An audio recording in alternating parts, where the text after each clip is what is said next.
नवी मुंबईतला दुसरा जनता दरबार आहे। गेल्या जनता दरबारामध्ये जी निवेदनं आली त्याच्यातले सगळ्यात अगोदर उत्तरं दिली ती पोलीस डिपार्टमेंट। इन्स्टंट मला वाटतं की तरी 8 दिवसाच्या आतमध्ये त्यांची उत्तरं आली।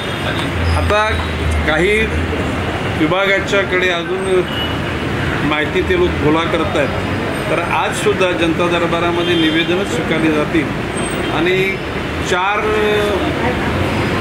एप्रिलला नवी मुंबईचा जनता दरबार परत खासदारांनी काल जनता दरबार घेतला, चांगली गोष्ट आहे। खासदारांनी घ्यावी, आमदारांनी घ्यावी, नगरसेवकांनी घ्यावी, सगळ्यांनी घ्यावी, जेणेकरून जनतेची कामं होतील। चला पहिलं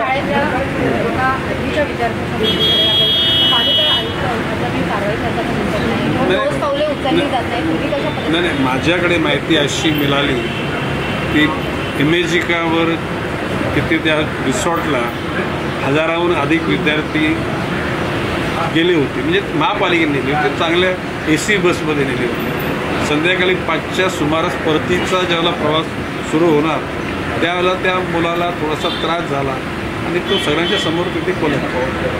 पूर्वी त्याला तशा प्रकारचा त्रास झाला होता, अशा प्रकारची माहिती अधिकाऱ्यांनी मला दिली।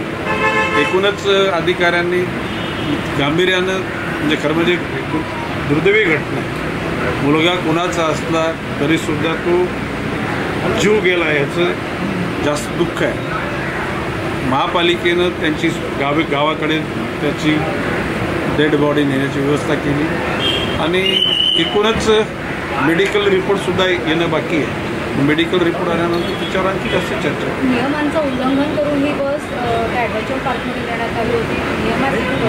नाही, ते मला त्या बाबतीतली काही माहिती नाही।